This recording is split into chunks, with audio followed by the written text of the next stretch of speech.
Hi, everybody. Welcome back to the Big Apple Hockey. This is going to be our weekly show for this week. We are scheduling to do a lot more mini shows from now on. But let's get my nameplate up there. I am, of course, Mark Williams, and I am joined once again, returning back from the ACW or AEW. What's ACW? I don't even know what that is. I'm not sure about that. From wrestling, the one and only Mr. John Falkowski.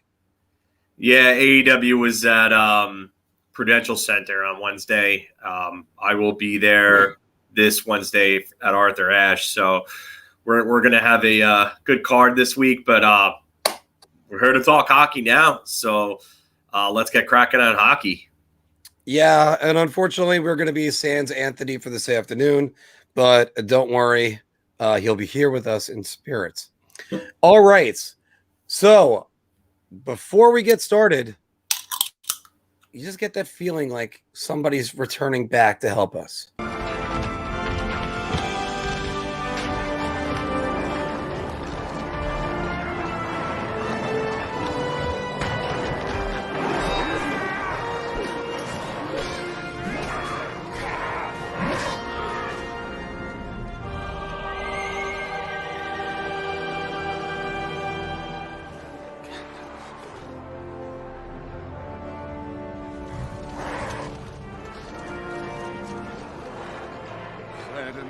Stand alone. Not alone. Rohit!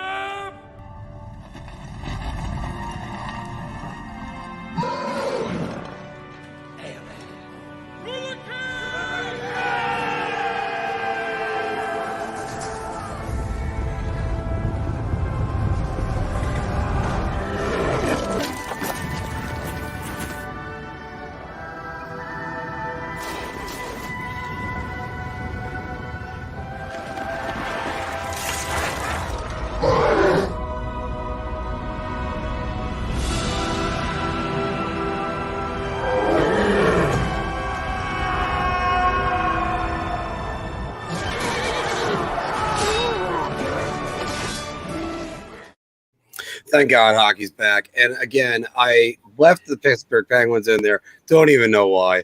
But we all make mistakes. Also because I only had a few hours of sleep. That's on me. Yeah. So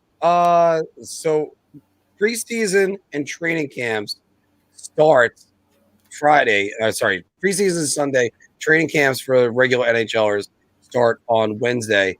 We watched the games of the rookies, the Rangers rookies versus the Flyers rookies. Any thoughts on what you've seen so far, Phil? Yeah, Morgan Barron. Sorry, I had a brain fart there. Yeah, Morgan Barron looks like he's ready. I mean, I know it's against other prospects, but he looked good last year in the final games of the season. And I was very happy with his progress then. He looked great in these games. Lauri Pajaniemi, even though I don't think he's going to make the team. And yeah, that is a Zelda cap. Yes, so, it's with a C, not an X. That's kind of a little bit different if it's Marks. Yeah, Marks. We're all Marks over here. Yeah. But yeah, we had some good looking prospects. Will Cooley, I think, might have turned the most heads out of anyone in the entire two games. Nils Lundqvist was solid. I know he was going to play with them because he just doesn't have the experience that someone like Vitaly Kravtsov did, and that's why they didn't want Vitaly Kravtsov at the prospect development camp, is because he's just beyond that point. I really think that Nils Lundqvist is going to make this roster. I just, after Chris Drury's comments and then after seeing him in this tournament, I'm not going to say that he looked exceptional. I thought he was very good.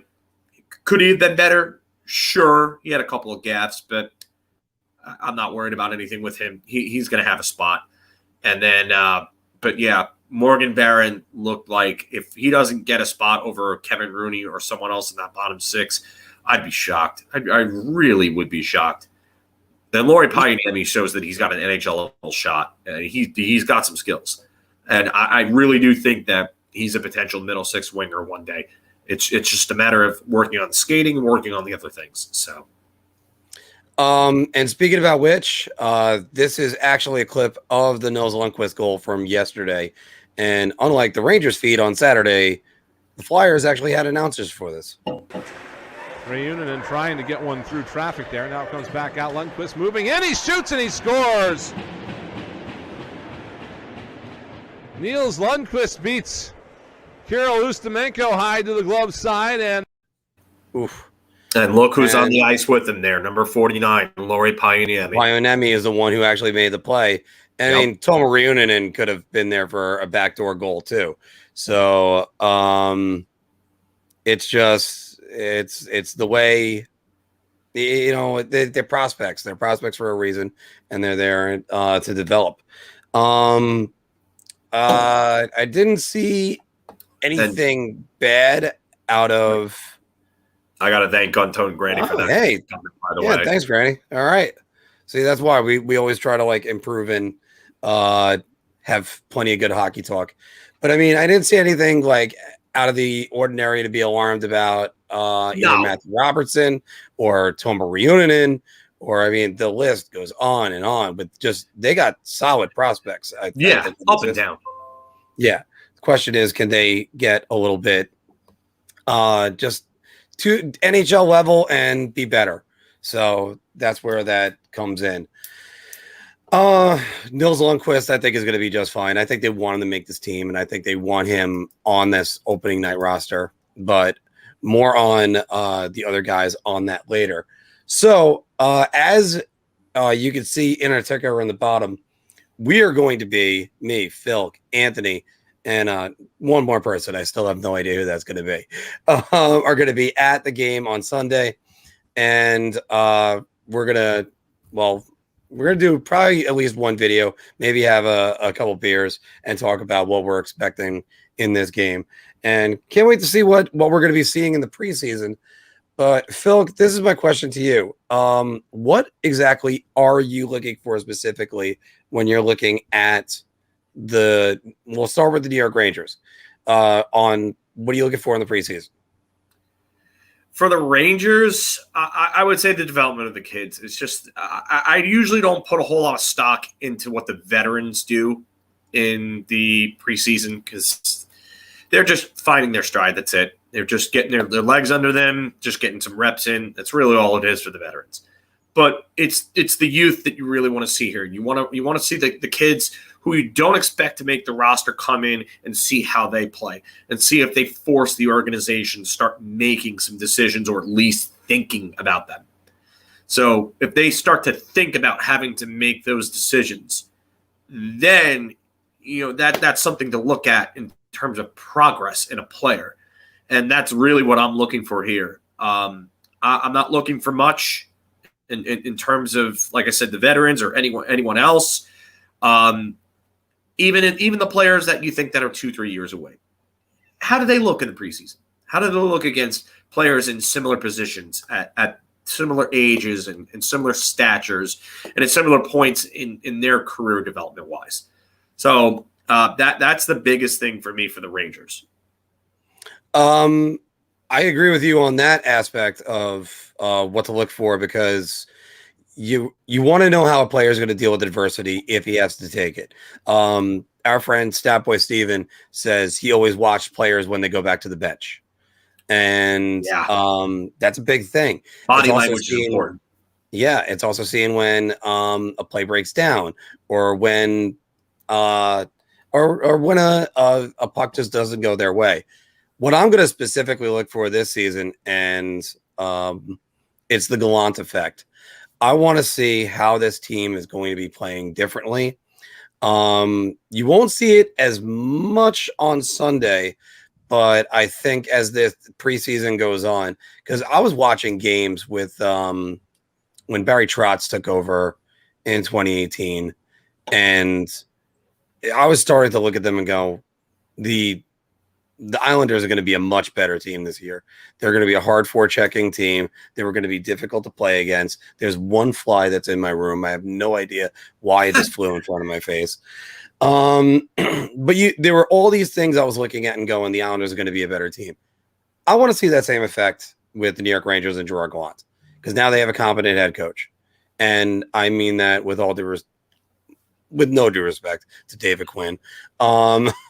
It's just the Gerard Gallant is can you say he's an elite level head coach yet? I mean, the guy's got a Jack Adams. He's Stanley Cup final berth.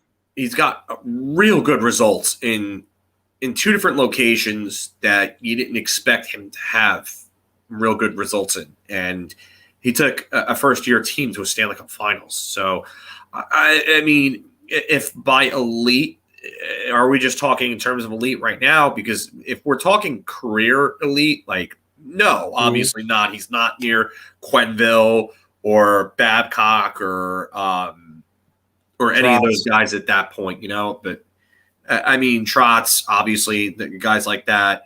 But, you know, right now, he's still got to be one of the better head coaches in the entire NHL. So you're right. The point of how him coming in and implementing that system and seeing how quickly this team adapts to that system is going to be an interesting storyline to watch. I mean, my caveat with that would be to just not expect too much because, again, it's preseason. So you're not going to have complete lineups on there. I mean, you'd be lucky if you've got the opening night regulars in there for one game together, I think. So usually it's let's just take it in and take it in and enjoy hockey and enjoy the fact that we can watch this without having to give a crap about the record. Or the results. Exactly. That's what I'm saying. Results. Like take, for instance, next week, there's no bragging rights at stake at all. Going further, though, into that, because systems could either take hold right away or it could take time. And we know that as Ranger fans, because the 2013 New York Rangers, the month of October is one of the worst in their franchise history. Yeah. And that's a season that culminated with being 3 wins away from the Stanley Cup Finals. And by the way, that was the Stanley Cup. I mean, that was 3 goals away from winning the Stanley Cup. Yes. So that's something. Sorry, guys, if I'm giving anybody PTSD. Those 4 letters that I love to say so often on here because you like to trigger those in me. Well, you know, I guess sometimes it's that I need to face my own demons. So that's the way I just always look at that. No, I think you're just a masochist and you enjoy torturing me, but that's another story. Or a sadist and enjoy torturing myself as well. Yeah, that's true. Other news was made this week, but before we flip completely over to see what we're going to ask for about the Islanders. Yeah, we're still going to do it, even though Anthony's not here. Zdeno Chara signed with the Islanders after a 20-year absence. What exactly is your take on that? It's depth. I mean, it's not a bad move at all. I don't think he really has much left. But he's a mentor back there. He's a leader. I believe he was the second European-born captain to lead a team to a Stanley Cup. The first, obviously, being Nicholas Lidstrom in 2008. But you know what? He's got leadership. He can teach someone like Noah Dobson how to continue to be a better pro. He can lend his intelligence and his knowledge and his wisdom to guys like Ryan Pullock and Adam Pelech. I mean, I know they're veterans, but you think that they're not going to sit there and listen when Zdeno friggin' Chara speaks? They're going to. And that entire locker room, regardless of position, is going to. Because the man knows what it takes to win. I know we were talking about this last night at the bar. because NHL Network was showing the game. But Wayne Gretzky always referred to that loss, that fourth loss to get swept in the 1983 Stanley Cup Finals, and going back into by the Islanders locker room and just seeing them somber, hunched over, and looking like they were just like they just lost the game almost. And he said at that point, I knew what it took to win it all. And you know what? Zdeno Chara can tell that team, a team that's been beaten 2 times in a row by Tampa Bay in the Eastern Conference Finals, just going that short of getting to the Stanley Cup Finals, what it takes to win. The Islanders are going to be a hungry team, and Zdeno Chara can definitely help. So that'll be an interesting thing to look at. He's going to provide some leadership and also the physical play, and just being on the ice is going to really help because it's hard to avoid his 6'9" frame. I think, and you're right about that, because he's also been to the top of the mountain, lost at the top of the mountain twice, and he's been involved in some disappointing playoff losses. So we'll just exactly see where that goes. The Islanders also brought in Eric Gustafsson to a PTO. On previous videos that we've done over the last year, John's always referred to it as a needle mover like this or one like this. This is more like a ooh. So Eric Gustafsson, he was good for the Blackhawks a couple years ago when I picked him up in fantasy, and since then him being a regular has kind of been a fantasy. I think he's been through 4 organizations since then. So John, what exactly are you looking for from the Islanders in the preseason? The one thing I'm going to look at for me is the most interesting storyline is the play of Oliver Wahlstrom. I want to see what he does in the preseason. I want to see him get off to a good start. I want to see if he can pick up from the middle toward the end of last year when he was riding that wave of good play. And he played some good hockey in the playoffs when he played too. So I want to see if he can be a guy that can step up into the top 6 and acclimate himself as a big-time scorer for them. And I think he can. Excuse me. Oh, totally fine. Yeah, but he's a guy that I think will need to get off to a good start. I think that would be very beneficial for him to get off to a good start and get a couple of goals in the preseason and start to really gain Barry Trotz's trust. Dave over here saying with a good one, I don't know if this is yours or not, because how Anders Lee will bounce back from his knee injury. And that's a real good one. You'll know more about that, I think, around November. And Anders Lee isn't exactly a speedster, so he's more about strength in front of the net. Mine is just, are they better? I'm not convinced about that. I think they're not that laterally is bad for the Islanders either. It's just I don't think and that's unfortunately that's something you're not going to see in the preseason. How are they replacing Jordan Eberle? How are they mixing up their third unit? Are they promoting Wahlstrom? Are they going to get a power play that's going to put the puck in the net? That's what's going to separate them from being a Stanley Cup champion, I think, in my opinion. Yeah. But we're gonna find out more about that soon enough. So I do want to put this question back up again. What do you guys think? What are you looking for in the preseason? What type of specific idiosyncrasies are you looking at to say, hey, this is what I want to see from this team, or maybe you're seeing something you don't want to see? So throw it all down in the comments below. Because, geez, wait, is that really our opening segment already? All right, we're already through the opening segment. Okay, so let me just kill the ticker, and we're gonna do some bar talks, guys. I'm gonna take a shot on this one. I'm gonna say beer. I'm buying everybody around on this. Oh my god.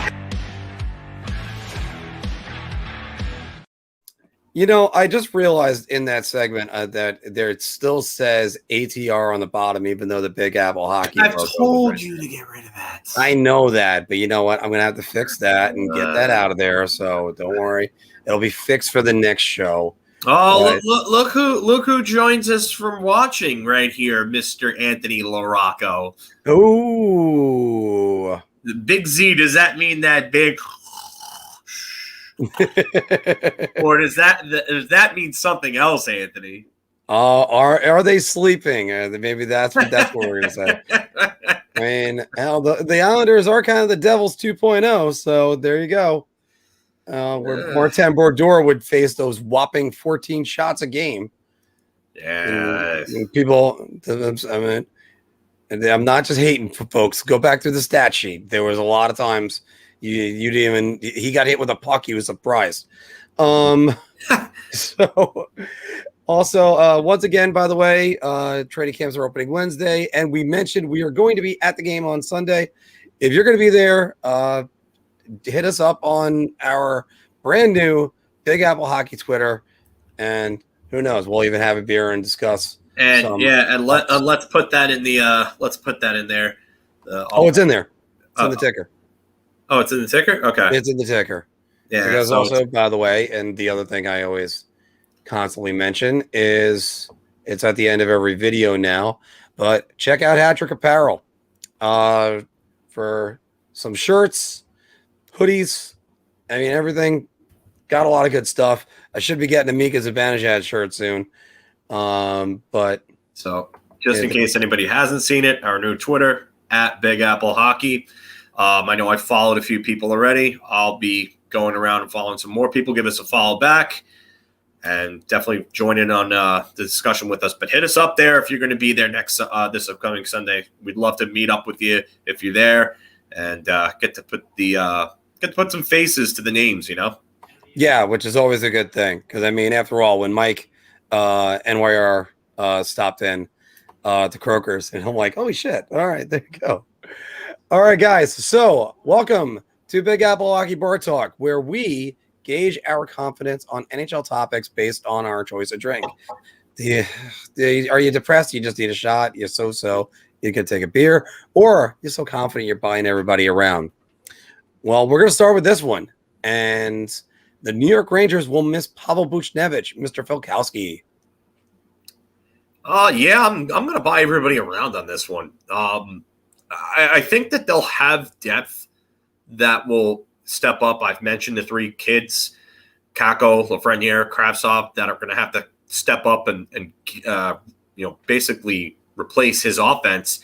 But they're going to miss him. He was turned into a real good penalty killer. He was on their top penalty killing unit with Mika Zibanejad in the forward department there. He was their first line right winger. He was really the play driver on that line. So I honestly think they're really going to miss him. You're going to feel it. I said they were going to miss Carl Hagelin when Carl Hagelin left. They sorely lacked his play, or they lacked his speed against the Penguins in 2016, and they ended up getting trounced that first round. I think they're going to miss Pavel Buchnevich again. You know what? I'm not saying this team's going to be bad, and I'm not saying that they're going to struggle a lot because he's gone. There's going to be other reasons why this team is going to have its ups and downs. And Pavel Buchnevich is one of them, though.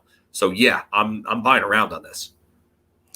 Last night, we were discussing this. Oh, by the way, before I get too far, remember part of the reason why they really needed his speed against the Pittsburgh Penguins is because he was using their speed for the Pittsburgh Penguins in that series. Yes. So that was part of the problem. But when you traded him to Anaheim, you didn't think he was going to be traded back to Pittsburgh. So I originally said shot on this because I think they got the talent to fill the holes. And maybe you're going to see something different from Kravtsov and Lafreniere and Kakko. But I'm going to upgrade it to a beer. I think there's a lot to be said about the growth of Buchnevich. I loved Pavel Buchnevich. No matter how many times I said he was going to get traded and they have to trade him because of salary cap reasons. If there was no salary cap, he's a New York Ranger right now. It would have been like then, and again, it would have been like a beer because eventually you got to develop these three players, and you can't constantly do that by putting them on the fourth line with Brett Howden.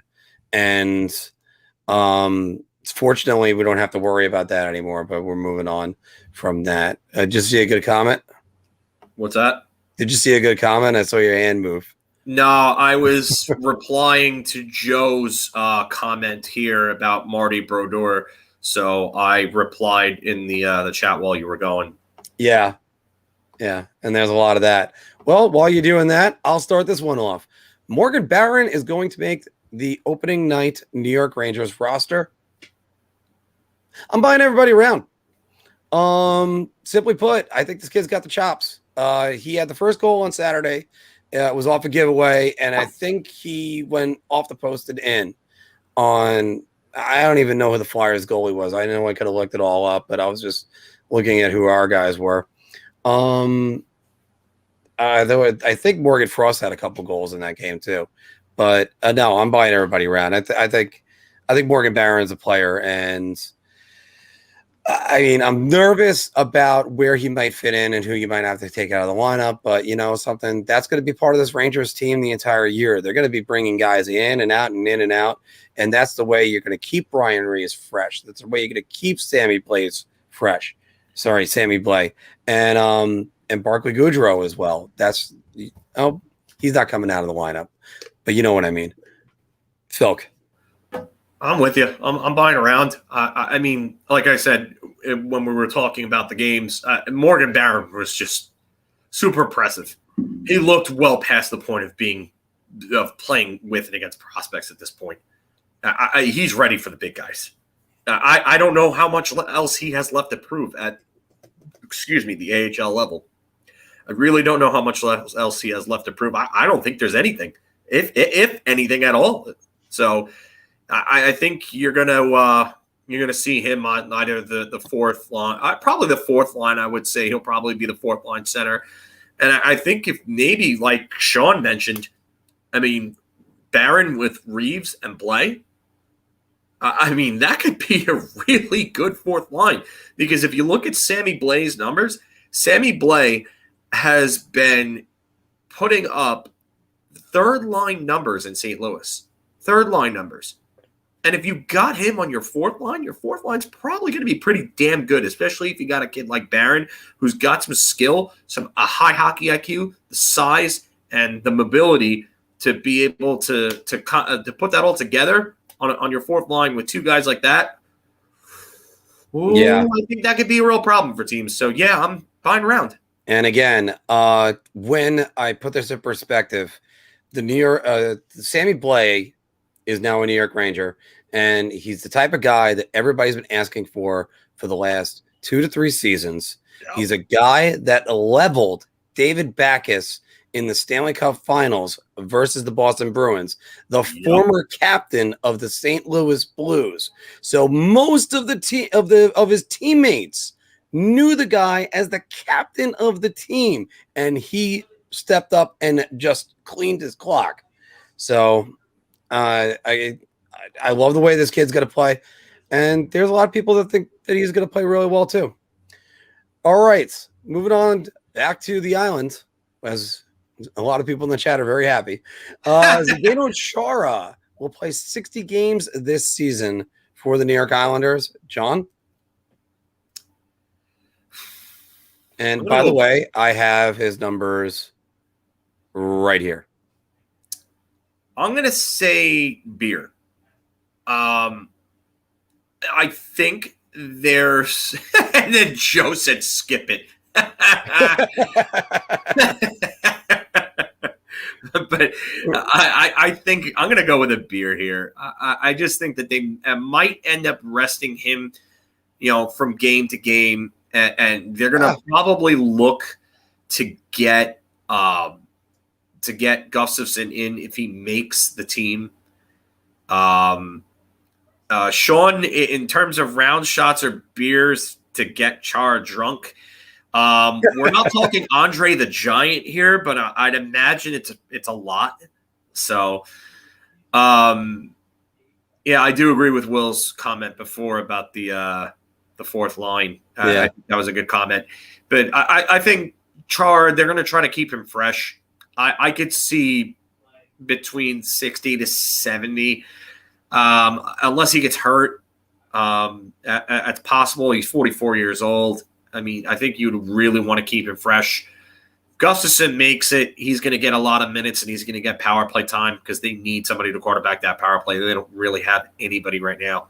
I like Ryan Pullock as a trigger man at the point, but he's not a true power play quarterback unless he takes some unforeseen development offensively out of nowhere, which I guess is technically possible, but it's not something you should be holding your breath for if you're an Islander fan. So I'm gonna say beer. I think that also. I think Robin Salo and Sam Bolduc might end up getting some games with the Islanders by the end of the year too. So it'll help the Islanders to have depth. I'm going to go with beer as well. I don't know exactly how much he's got left in the tank. I will say this. He is, again, he's huge. I want to know if he's got the speed to keep up in this game. The other part is that I mean, he plays about 80% of his games anyway. So somebody that plays that physical and avoids injury, because if you look at over the numbers, the last bunch of years, I mean, he's played most of them. So it's, I think he's gonna play 60 games at least for the Islanders, and they're gonna need him to because they need that left side D filled. We were hoping to freak out Anthony with this question, but Alexander Ovechkin will score less than 40 goals this season, and I'm just hearing Anthony screaming from home right now. But you know what? Nah, he's gonna score 40. I'm gonna go shot. So we got the little angry shot guy right there. Gotta make him a little bit bigger. But no, this guy, Alexander Ovechkin, fires the puck. He's Brett Hull 2.0.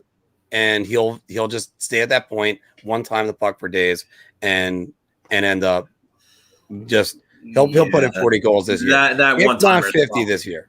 Yeah, that one timer might be the best one timer ever. I'm gonna say beer. Okay. And the only reason why I'm gonna say beer, it's because my answer comes with the pretense of, does he finally have a major injury that keeps him out for like 15 plus games? Like, and last year, I mean, if I remember correctly, I think he paced at just about 40. If I'm correct, I'd have to double check it again, but I believe he had 22 or 23. Yeah, what I'm saying is he paced at just about. Actually, no. He paced at over 40. Yeah, because 48 would have been a goal every other game, 48 games. So he had 24 goals in only 45 games. He's starting to get closer to the point where his production's going to go down, I think. And I think he'll get it, but I think it's going to be very close. That's actually good. I like that. Yeah, that's the truth. Yeah, that 2018 bender that he had after they won the cup was the stuff of legends. I do have to say, other than possibly being with Mark Messier after the Rangers won the cup, because he was just everywhere in New York that year. Why wouldn't you with the Stanley Cup? I would have loved to have been in the Ovechkin entourage. And hell, he was drinking beer out of a fountain at Nationals Park, and out of the Stanley Cup. All right, Mark, you're looking like Turtle right now with the hat, and I could be Johnny Drama, obviously, because my name is Johnny. So we'd have Ovechkin's entourage right now. Yeah, there you go. There you go. Even though technically the has-been actor is right here. So all right, there you go. All right. Phil, Brady Tkachuk's contract talks will drag into this season. I'm going to buy around on this.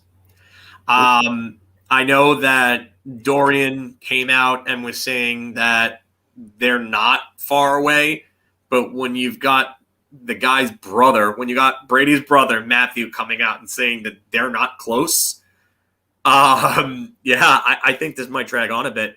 I don't know if this is going to go to December like Nylander's did, but I could see this going into October and possibly into November. So I'm gonna say I'm buying everybody around on this. I hate to say it because I think they need him on the ice, but I'm buying around. We were talking about the RFAs last week, which ones could miss some time. My number one is Kirill the Thrill. He's definitely missing some time. But I also kind of think that Vancouver can't afford not to put Pettersson and Hughes into their opening lineup. So that's one reason why I think that might get done. But that being said, I mean, damn. I mean, if Ottawa is serious about that the rebuild is over, again, stupid statement, Pierre Dorian. But then in that case, sign this kid. Sign this kid. Get him. Sign the kid and lock him up long term. Yeah, lock and again, we're not saying just give in to any demands. No, that's ridiculous. But it's just you gotta lock him up long term. So yeah, I'm with you. I'm buying around on that. Quinn Hughes and Elias Pettersson will both remain with the Canucks. There was one parameter I never understood about this. Is this in general? I'm saying right now after this whole thing. Okay. All right. So this season. Yeah. So okay. So I'm gonna say beer right now because they're in some serious jeopardy right now with the contract situation, with the cap situation, I should say, with everything. Reports are that they were close to bridging Quinn Hughes, which I get it. It's smart. He didn't have a great season defensively last year from a defensive standpoint. People are going to come out and question his play. But I can tell you right now, this team needs to get its stuff in check. They need to get their priorities in check, and they need to move somebody, whether it's Tyler Myers or whoever it may be. They've got to move some salary, and they've got to do it quick. And I don't know who's really going to line up to help them out. I mean, I would say the Islanders could use a Tyler Myers, but where is their cap space? Yeah, I mean, they're both two teams that don't have cap space at all, really, to do anything. Or even where's their prospects they got to offer? I mean, Tyler Myers ain't going to cost in this situation is definitely not going to cost much right now. If that's the piece that gets moved, right? But on the other hand, it's sort of like, you still got to. I don't think he's an Andrew Ladd or a Shane Gostisbehere, and I don't even think Shane. No. Shane Gostisbehere deal, by the way. Look at what Nick Leddy got, and he's actually a little younger. Mm-hmm. And probably a better player at this point than Tyler Myers with a lesser contract. So I don't think that Tyler Myers is going to cost a lot, especially when everyone knows that Vancouver is bent over a barrel to try to get these two signed, and they're trying to move Tyler Myers in order to get them to. And that's saying it's just a hypothetical because we don't know who they're going to move. So I really have my concerns about this team keeping the both of them right now. We've also talked in past shows about if there's any player you would offer sheet, it's Elias Pettersson, especially since the Canucks are over a barrel right now. I also have reservations about paying young players way too early. I've openly talked about how the Connor McDavid contract was the worst thing for this league.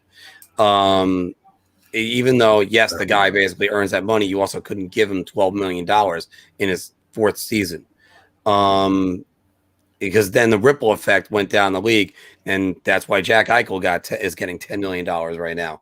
Connor McDavid got $12 million because just like Columbus with Rick Nash, they had to give him that contract to keep him there. Exactly.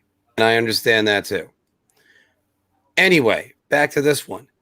You can offer Elias Pettersson, an offer sheet and get him out of there. Because these two, they got to sign. I think they're going to sign. I'm going to say that I'm going to buy everybody around. They're both going to remain with the Canucks. I understand it's in serious jeopardy, but those are two players I'll move heaven and earth to make sure that I keep. And maybe not adding on OEL's salary, even though I like him as a player. Maybe not. I mean, Jim Benning isn't exactly the best GM in the league. No. So, I mean, I'll just say it like that. So, and I'll leave all other words out of there. Yeah. Before I guess we move on to the next topic in there, I'll answer this question. Yes, Guntone Granny, it does count against the cap. The dead cap hit will count against the cap. I don't know if they have the option really to buy anyone out right now. If you give me a second, I can take a look at Cap Friendly, take a look at Vancouver's situation and see what a Tyler Myers buyout would do to help them. Computer's just being a little slow right now. I just forget if there's another buyout window at the end of the preseason. That's the second window is for arbitration eligible, I believe. I'd have to get into contact with Steven because Steven and I talked about this a few times before. Right now in dead cap, they have $2.4 million tied up between, or actually no, only $550K this year between Braden Holtby's buyout and Jake Virtanen's. But next year that goes up to $2.4 million as Holtby's goes up to 1.9 and Virtanen's $50K goes up to $500K next year. So it's not like they have a ton of dead cap. If they were looking to get rid of Tyler Myers, because they have 8 defenders that really look like they could see time with this team. And none of their forwards are really have egregiously bad contracts that they would move. So really the guy that I would think that they would look to move would probably be Tyler Myers. Let's see here. I want to see if you could. Well, I guess I could get on the phone with the Arizona Coyotes or the Detroit Red Wings again. Yeah, how many more years does he have on that deal? He's got to have like 2. Tyler Myers has 3 more years this year. I was thinking 3, so. Yeah, 22, 23, and 24. So I'm trying to see the buyout calculator. Okay, there it is. All right, so select player. Team Vancouver. And actually, by the way, welcome to the show, Miko. But it's interesting hearing all the things people are saying about Daryl Sutter out of Flames camp this year, that they might have a change of culture and you might see something different happen with them. Can they buy out Tyler Myers? Why is it not giving me? They might not be able to right now. Oh, no. Okay, here it goes. All right. So if they buy out Tyler Myers, this season it actually wouldn't even help them that much. It would actually save them $1,111,111. So the dead cap would be 4.888 and then 889 million. Yeah, so you're better off trying to trade him or to hold on to him because he's got a $5 million signing bonus, and the signing bonuses are really the problem with trying to buy out players. Sorry, I was trying to highlight it on my screen for some weird reason, but the signing bonuses are the problem. And Tyler Myers has a signing bonus in this year and in 2024.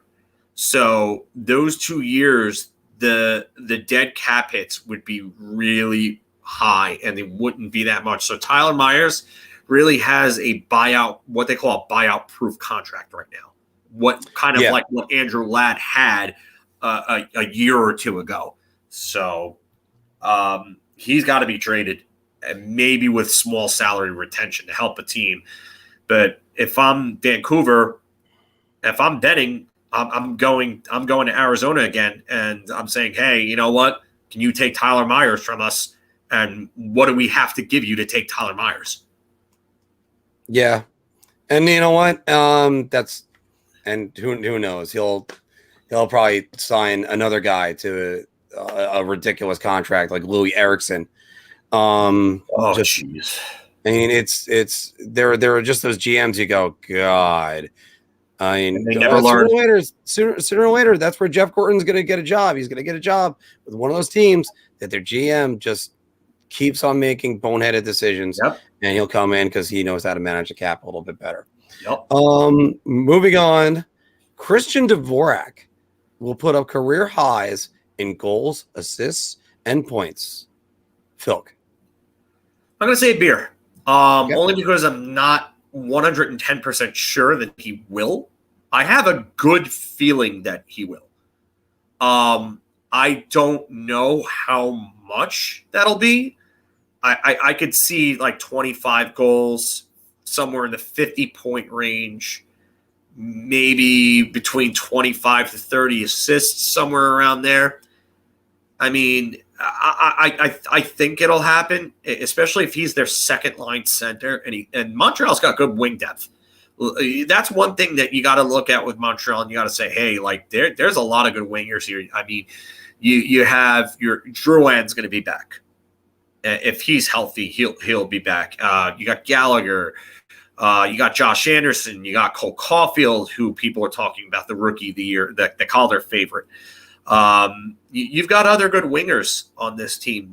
They've still got really good depth on the wings. So I'm gonna say beer, but I could see it happening.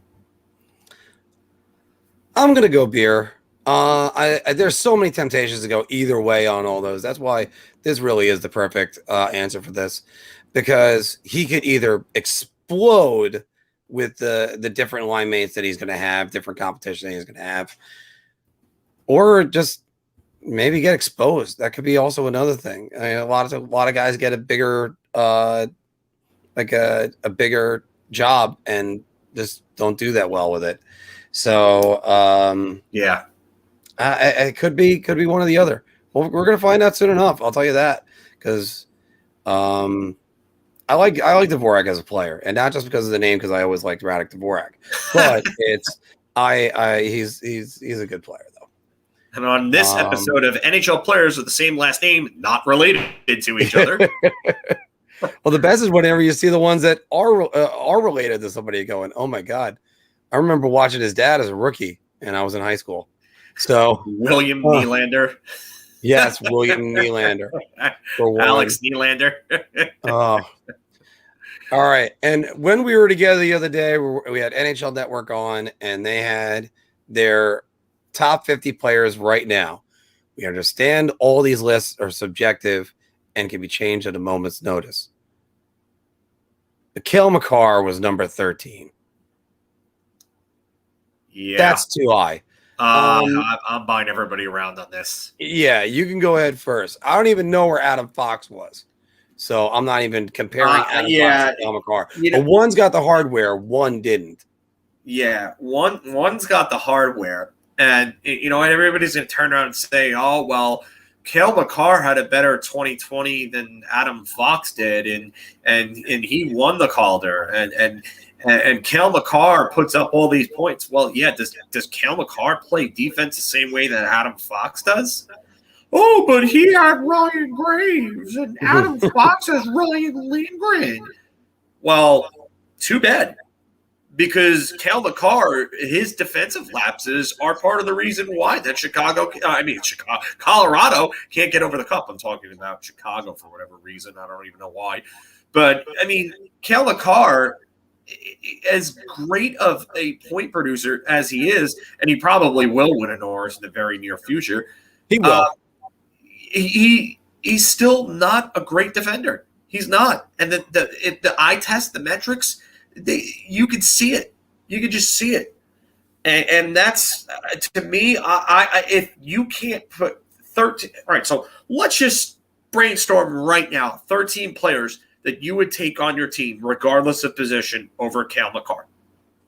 Okay. Because I can think of 13 off the top of my head pretty damn easily. You want do you want to alternate, or do you want to go one for one, or you want to – One for one. I'll start. McDavid. McKinnon. Draisaitl.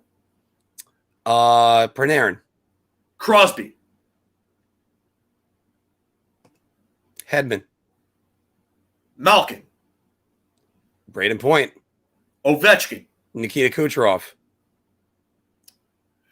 And Ovechkin was 17 right there, by the way. Yeah, Ovechkin was 17, yeah. I mean, Rantanen. Who was at 14, I believe, for just 14, below him. Rantanen. There's lots of guys we're missing, too. We know this. There's one. Alexander Barkov. Oh, and since we're in Florida, Jonathan Huberdeau. Yeah. I mean, Sebastian Aho, I believe, was 21. I would take him over Cale Makar. I probably would too. And by the way, it's also because, look, centers are just going to be more important to the game. That's just what everything is. Everything goes through the centers. It says something when Gordie Howe and Bobby Orr are mentioned among the greatest players of all time, because centers are usually the play drivers everywhere. That's why Adam Fox, who won the Norris. I mean, we talked about Mika Zibanejad and went, we'll give him some credit. But this is also sometimes where I go, look, the Canadian press, guys, open up your eyes a little bit more. We haven't even talked about goaltenders. Andrei Vasilevsky, who can completely change around a series.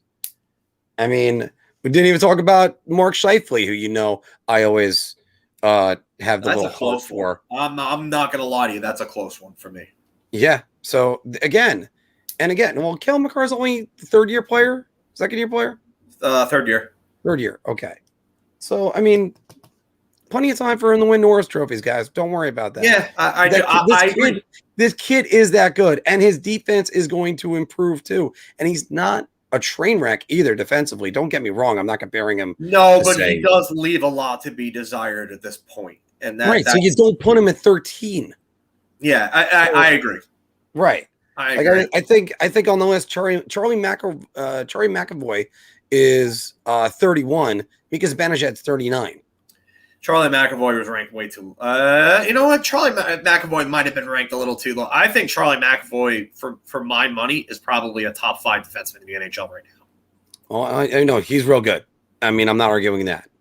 I'm biased too because he's a Long Beach guy. My family has connections to his, but I still think he's incredible.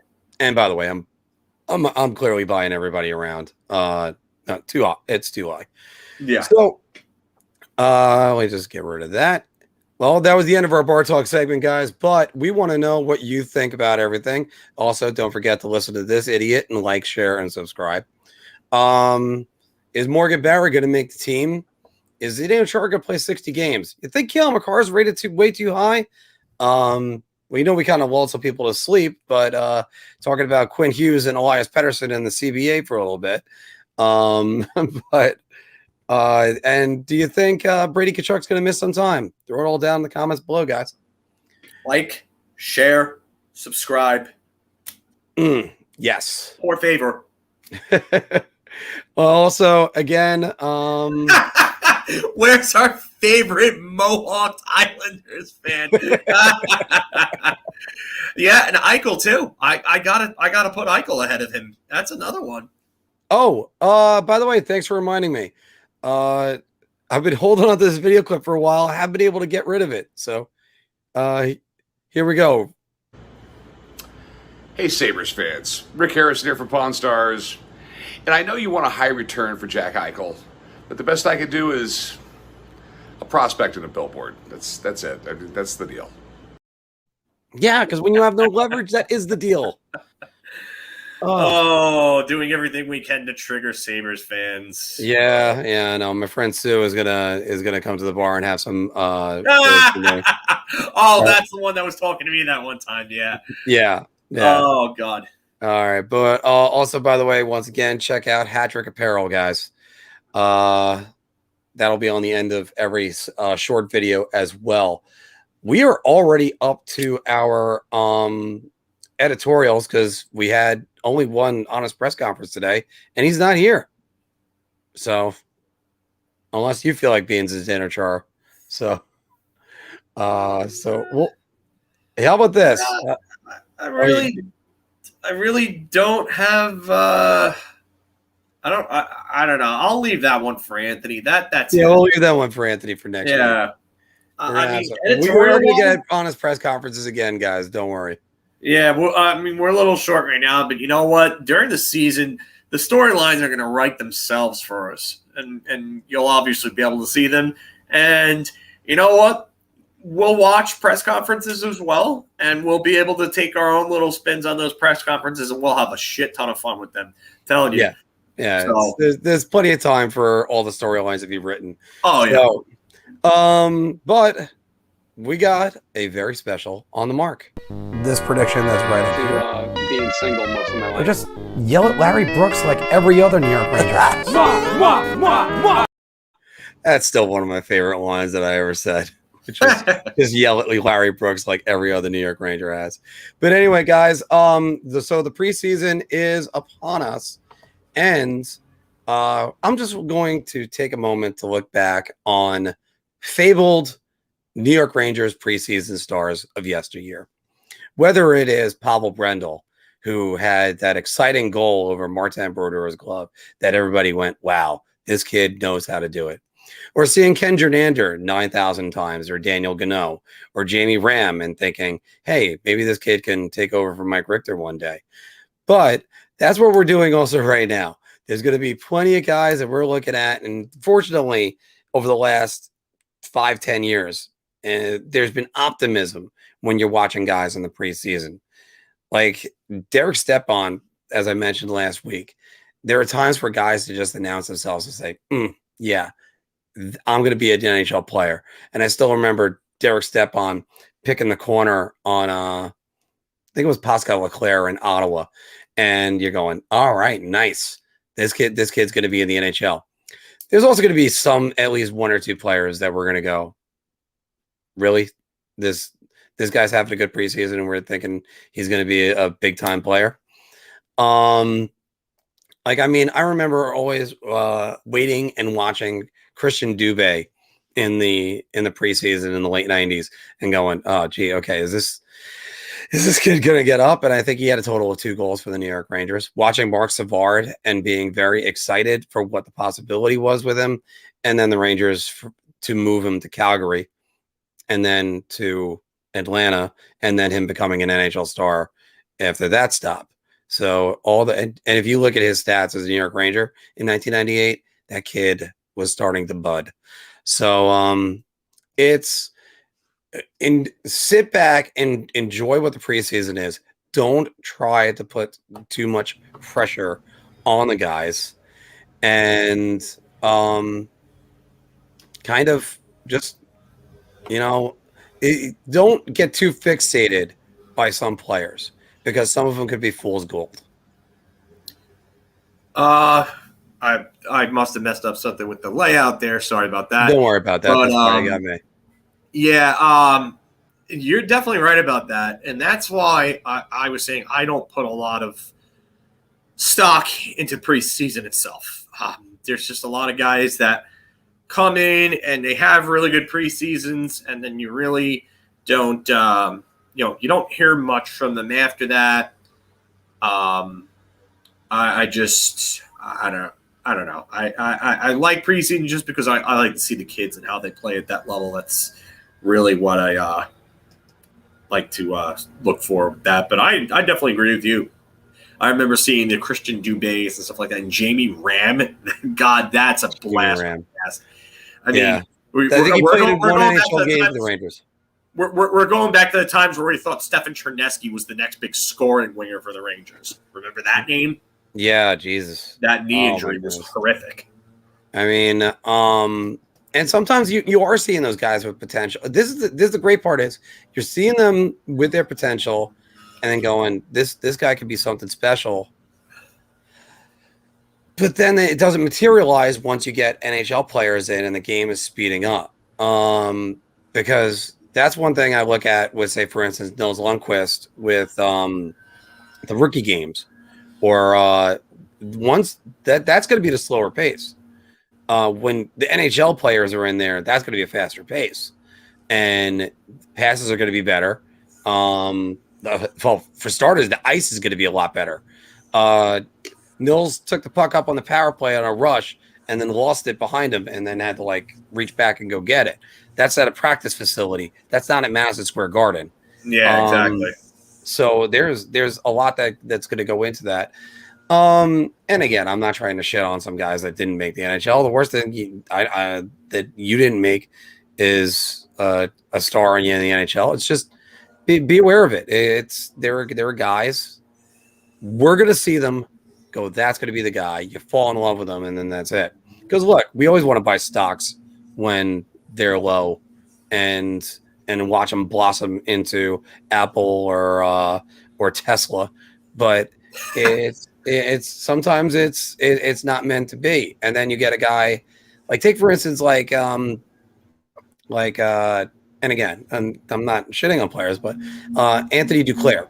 Anthony Duclair, I looked at him and thought this guy is going to be an impact winger. And the Rangers, you hear something? What? Oh, my background is probably lawnmowers. Oh, okay, yeah, that's what it is. So I thought this kid was going to be a star. Then the Rangers traded him, and then the next thing you knew, Pavel Buchnevich was coming in and going, all right, he's pretty good. And Anthony's had a modest NHL career. I mean, he's probably one of the better prospects to come out of the Rangers in the last 10 years that they traded away. And yeah. I always kind of make the comment, if you're trading away prospects and they're not developing elsewhere, then you're doing the right thing. Say something about your talent evaluators. But then how'd you select them in the first place? But on the other hand, it's great to see when you get guys because I was more familiar with Ryan Callahan from the regular season the year before. Brendan Dubinsky, I watched him in the preseason. I think he wear 54 or something like that? Yeah, year? he wore he came up with the Rangers in the 06-07 season for the very first time. And he played a few games at the end of that season. Ryan Callahan, I believe, wore 43, and Dan Girardi, I think, wore 46. So, I mean, the numbers that you get in these times are pretty weird. Like Jesper Fast, when he was Jesper Fast with the TH and not Jesper Fast.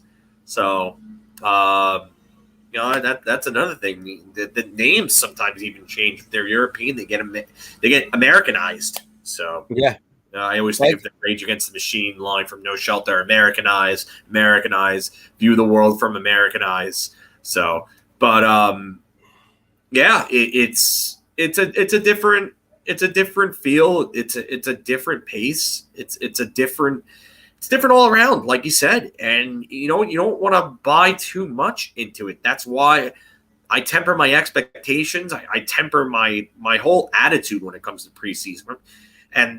And really part of it is I'm just happy to have hockey back.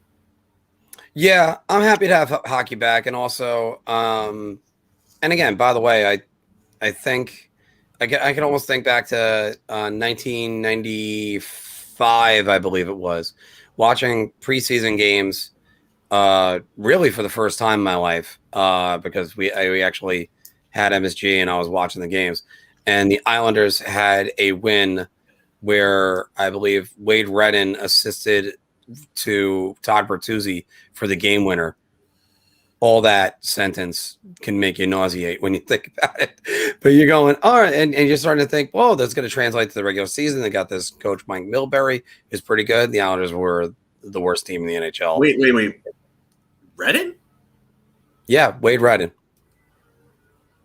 Wait. No. I got you on this? No. I don't think that could have happened like that.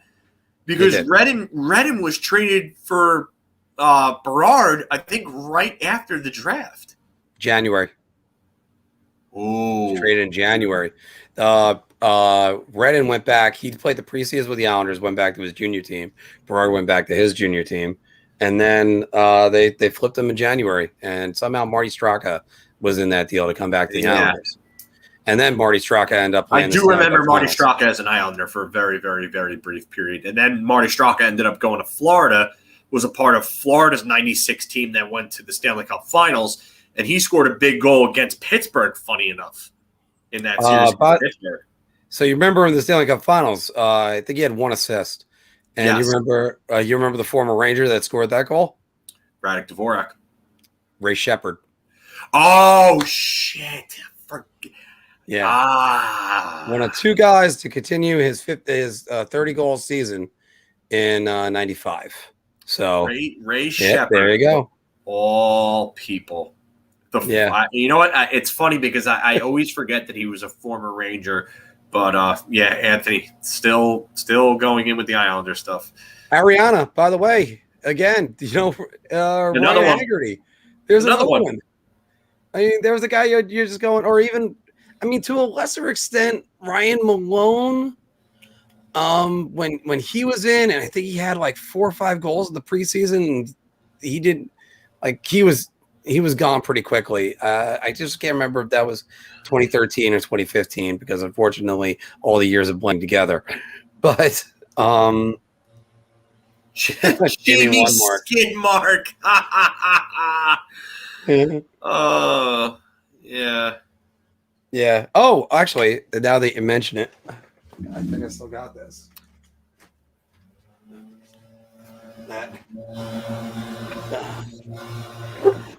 This is an official Jamie Lundmark autograph.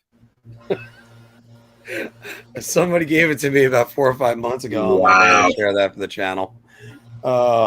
It's a shame because I like them. It's just it never materialized. But and speaking of which, I mean, we kind of, funny enough, we forgot to talk about this. I wouldn't forget. I was saving it for the other stuff.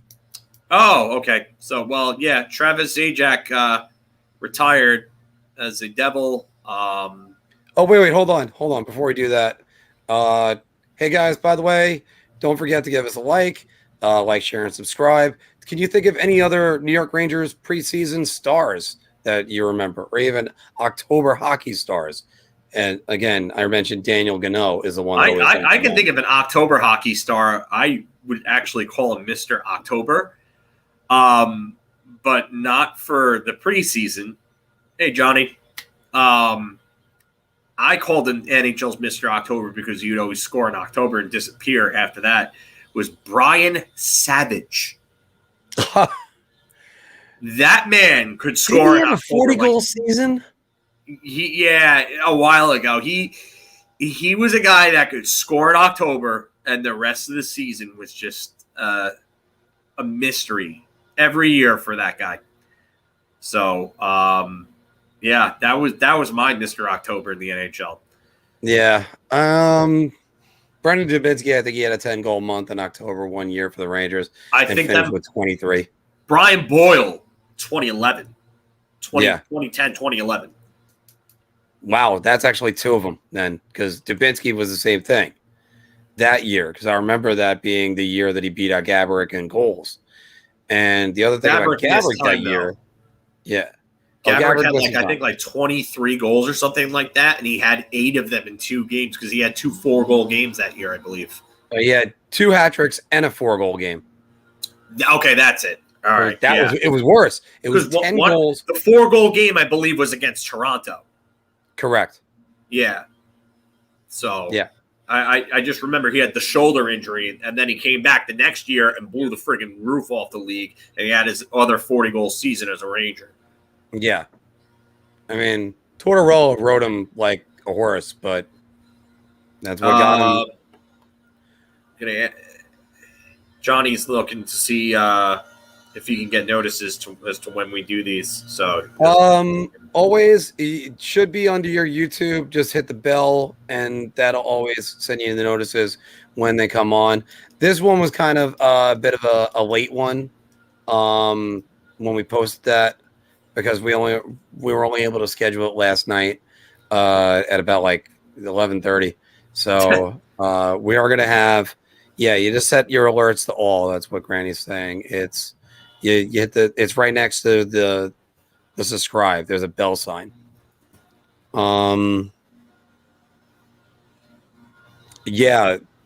His 5-goal game versus the Rangers. That was when it was with Minnesota. That was his last year in Minnesota. Oh, that was ridiculous. Oh, no, I'm sorry. That wasn't his last year in Minnesota. It was 2008 that he had that. So, but no, I did not see Bobby on last Wednesday. He didn't play, so we played a bunch of 20-year-old little snots, and nothing makes you feel 43 than playing against 20-year-olds. And also, by the way, not warming up, and because I forgot, of all things, my hockey shorts back at my house, so I had to drive back at it and then go back out. But let's just say I played like crap. So again, anybody in the Lightning hearing this, I'm sorry. Actually, or maybe not like crap. I made 3 bad plays. None of them ended up in the back of the net. So again, thank you, Danny, for saving my ass. So all right. So now we're gonna move on. Now we're gonna move on completely from that, instead of my rambling, incoherent nonsense.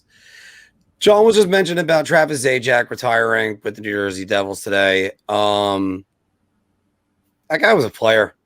He was a good player. And you could only hope that you're the man. You're the man. And but you're not playing against 20-year-olds, right, Johnny? Because that's the reason why I still need the inspiration to get out there. I have 2 of my teammates. I'm still one of the younger guys on my team. I'm not even that old. I'm probably in the middle. I know that there's at least 5 guys that are older than me. So, I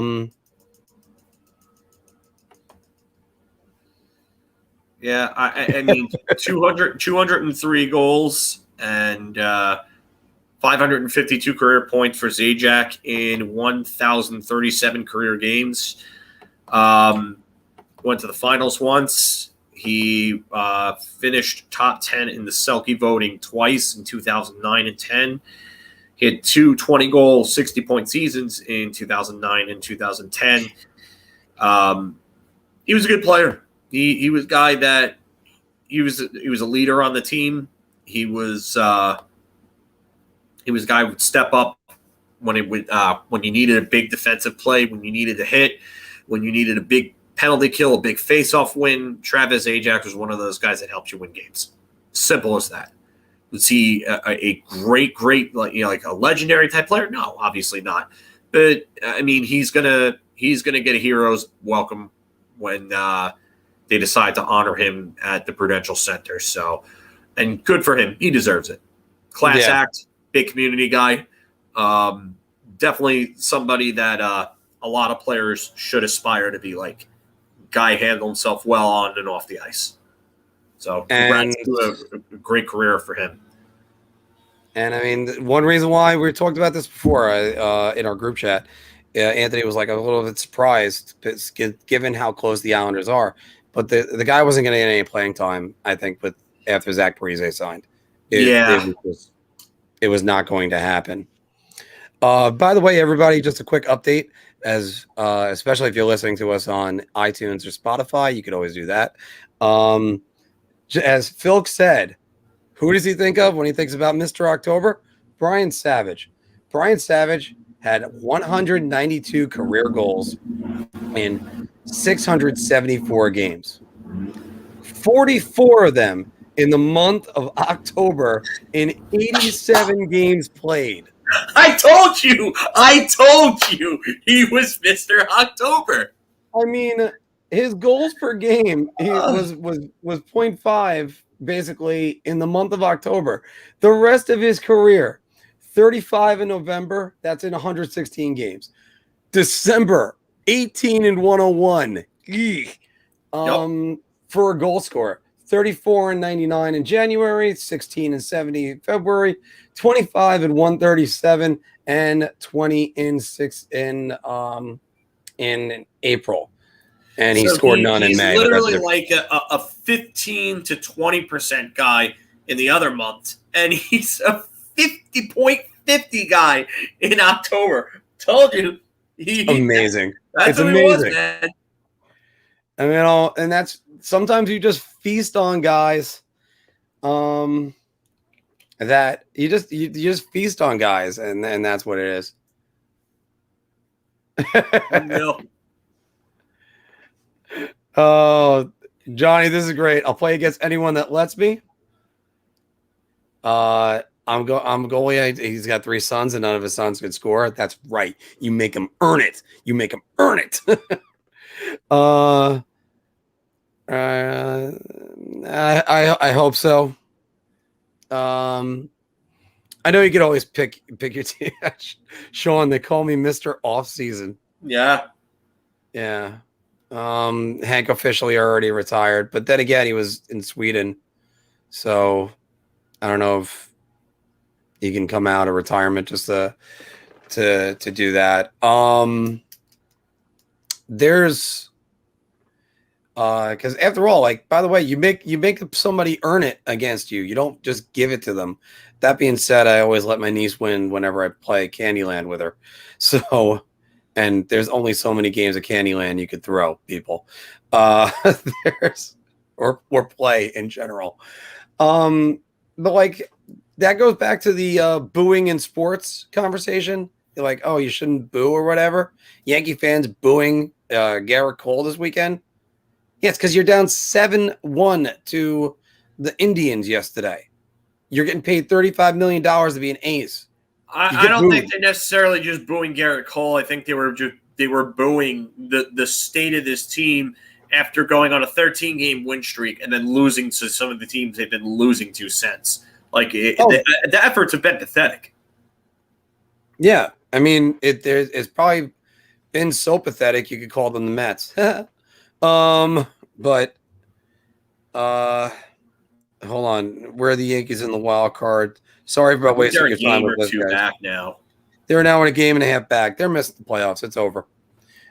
They even might get back in at one point this week, but after this, I know they got Boston and I know they got Tampa. That's not going to be an easy road. But again, that's what happens. You know what? You want to get paid the big money. You come to the big city, you get that, and it's really that simple. You can't just go, well, I want to be treated nicely, because ever since Javier Baez complained about that and then got the fan backlash, he's been hitting .418. You hear us booing you then? The Yankees get 3 games against Texas, 3 against Boston, 3 against Toronto, and 3 against Tampa. They ain't making it. No. So. And you know what? Like I said, I hope this team doesn't make the playoffs, because Hal Steinbrenner is going to lose out on playoff revenue money, and that's the only way we're going to see changes, because if something affects his bottom line, that's when he's going to be forced to make a change. And that's what this team needs right now. They need an overhaul. Going back to this. Piss me off, Yankees. Piss me off. Yeah. And I know. Honestly, I can't say anything. I'm a Yankee fan. I've heard it from Dave. I'm a Yankee fan.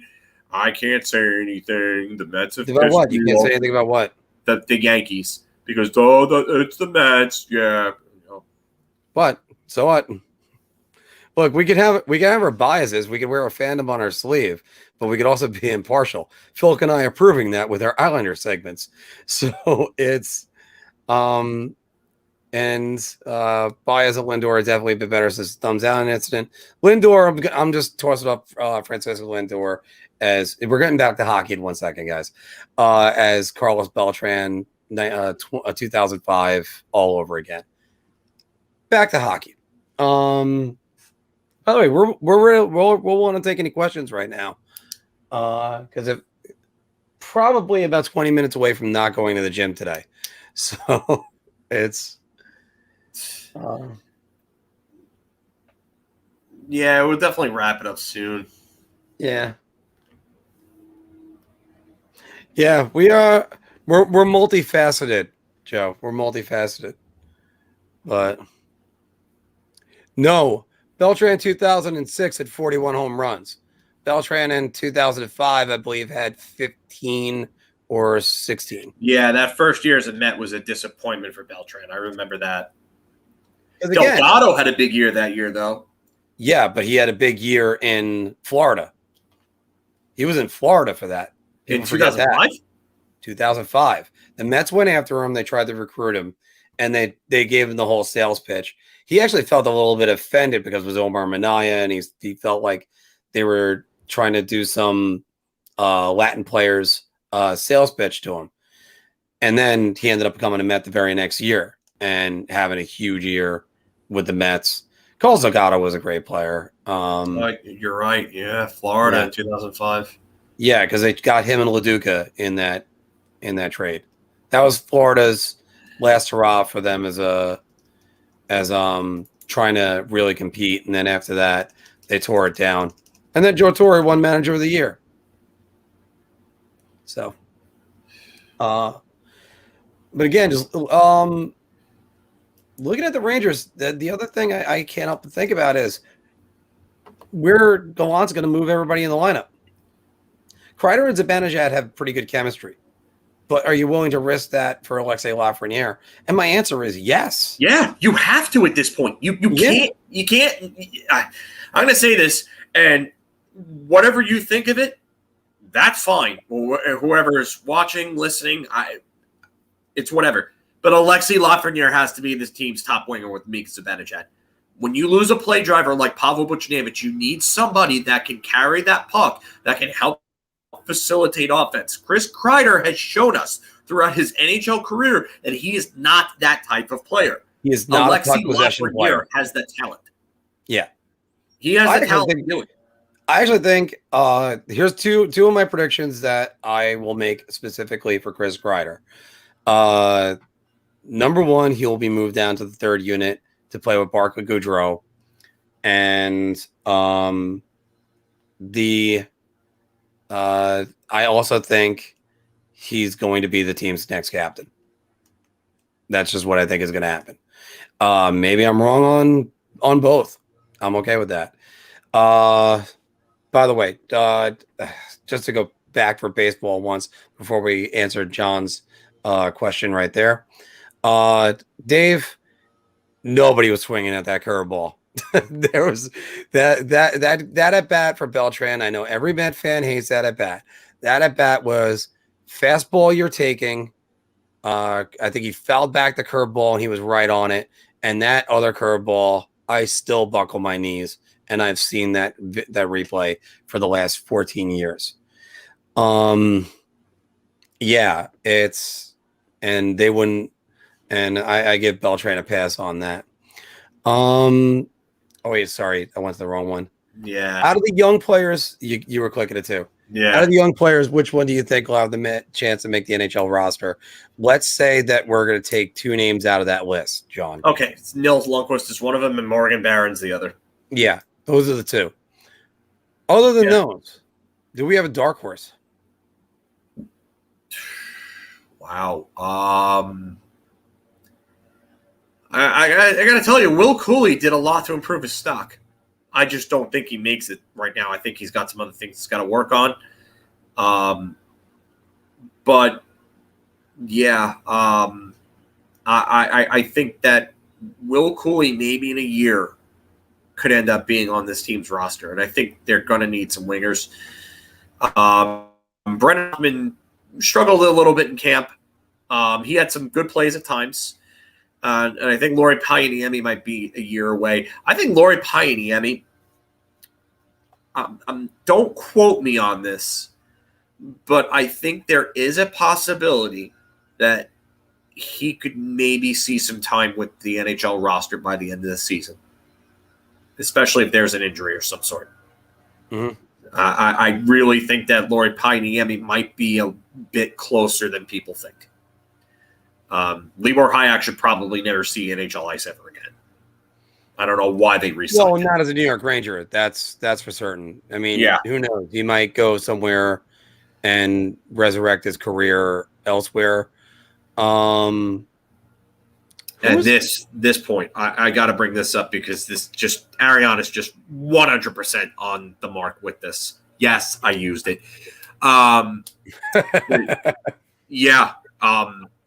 Mika and Buchnevich did suffer from Kreider's lack of top line skill to be a play driver and facilitator. And I wouldn't say it's hockey IQ because I think his overall hockey IQ isn't great. It's gotten better over the years, and he's good at what he does, but the rest of his game lacks. Like, he lacks being able to be a facilitator, to be able to drive the play, and his play away from the puck is kind of like, I won't say it's bad, but it's not great. It's kind of all right, okay, but I would, and again, ties into this part is, I'm pretty sure you're probably just about to click on this yourself, but Kreider should be on the third line, and that's what I said. And the only reason why I think Vitaly Kravtsov might end up being on that third line with Kreider and Filipino is because Filipino's not he's not necessarily a great play driver or facilitator himself. And I think Vitaly Kravtsov can help get the best out of those two. So you might be looking at a Barclay Goodrow on your second line type situation because Barclay Goodrow might have to take that Jesper Fast role with Strome and Panarin. Now, the argument also always is who should be the Rangers captain. And one of the things that you always talk about is it doesn't always have to be the best player, everybody. Eric Fehr was a captain for the Capitals before Alexander Ovechkin was. I think that was Chris Clark, actually. No, we're both right. It's both of us. Because Eric Fehr was a captain, I believe, in 2012. But yeah, because Ovechkin wasn't a captain until like much later on. We'll go look that up right now. Or you could do that right now as I'm jabbering my nonsense. But one thing that was brought up, and I'm going to quote again, Statboy Steven, was every prospect that he interviewed said the first call that they got from the New York Rangers, other than that they were drafted, was from Chris Kreider. And that's a guy he's taken the leadership off the ice, and it could be something that's rewarding him now with something on the sweater. The Rangers have had an American captain the last 3 times, and you usually assign it to a guy that's been in the room. Can they go for co-captains? I can't remember the last time they had co-captains. That's how long ago that's been. Eric Fehr, I don't think was ever a captain. Wasn't? Thought he was a captain. No, Chris Clark was the last captain of the Capitals, I believe, before Ovechkin. Yeah. All right. But again, lots of teams have captains that you're like, that you don't expect them to be the captain. For instance, Philip, who's the first American captain to hoist the Stanley Cup? First American-born captain to hoist a Stanley Cup. Time period. By the way, who the fuck is Chris Clark? Chris Clark was with Calgary years before. I that. know. I'm just now more annoyed. I had Eric Fair in my head. It should have been Chris Clark. Yeah. No, Medano was not captain when he won the Stanley Cup. Darian Hatcher was the captain. Was Darian Hatcher Darian Hatcher couldn't have been the first American-born captain. Was it Darian Hatcher? I'll be Darian Hatcher. It's Darian Hatcher. Because he was a captain, and there weren't many American captains on any team. Darian Hatcher was a captain. By the way, you can Google it. I did it a few years ago. The captain before Callahan was Chris Drury. So yeah, it was Darian Hatcher. Holy shit.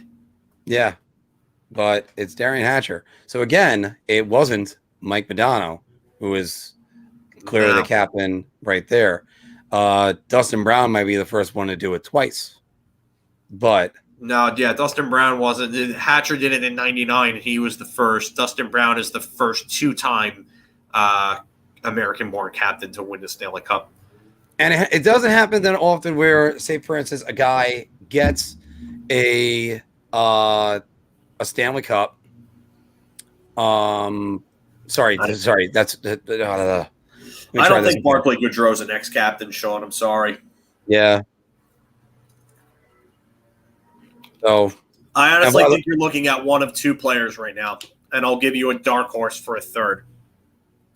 Okay. I think you're looking at Kreider or Trouba, and I think the dark horse for the third is Ryan Lindgren. Those are all players I wouldn't mind. And if anybody saw Artemi Panarin's Instagram live video, it was translated. He basically declined to be the captain because he said that he didn't think his English was good enough, and he didn't think that the best player on the team necessarily needed to be the captain. Welcome, Chris G. Welcome, Alyssa. But yeah, I don't think that. I think it needs to be. I think it needs to be Kreider. He's the longest tenured Ranger. It just would work. And also, by the way, it softens the blow to move him down the lineup. So, yeah, that's just what I think with that. Is where it's okay if you move him down the lineup. And again, I will reiterate, president of the Chris Kreider fan club. But you know what? It comes a time where you got someone else, some other kid just jumping ahead of you. And yes, Zib can use it for negotiating. That would play into a factor. You also don't want to. That's actually a good point, Chris. I do think that it's a lot harder to move your captain or to walk away in a contract negotiation from them at that point. So, but I do think that it's going to be one of Kreider or Trouba, and I think that once those no movement clauses are gone, I think Fox and Lafreniere should be ready by then, and I think one of those two guys will end up being captain. I think it's probably going to be Lafreniere. Here's somebody I wouldn't sleep on, and I know Steven and I have spoken about this. Nils Lundqvist. And I'm sorry, captain? the actual pronunciation is Nils Lundqvist. Okay. Lundqvist. So yeah. Lundqvist to be the captain because what other 20-year-old has worn a letter for the men's Swedish national team or any men's national team at that age? It's a very, very, very short list of players if you look at it. So Nils will And Chris, I'm going to just highlight this. And I am right with him on that. If you heard his prospect interview when he was up there talking, like you wouldn't know that kid's 21. That's you would think he's like 39. And I've met him. I've met him. Yeah. So, but You want a weirder one, Ziga? Jeff Odgers, Atlanta Thrashers. Is that Paul effing show for the win, baby.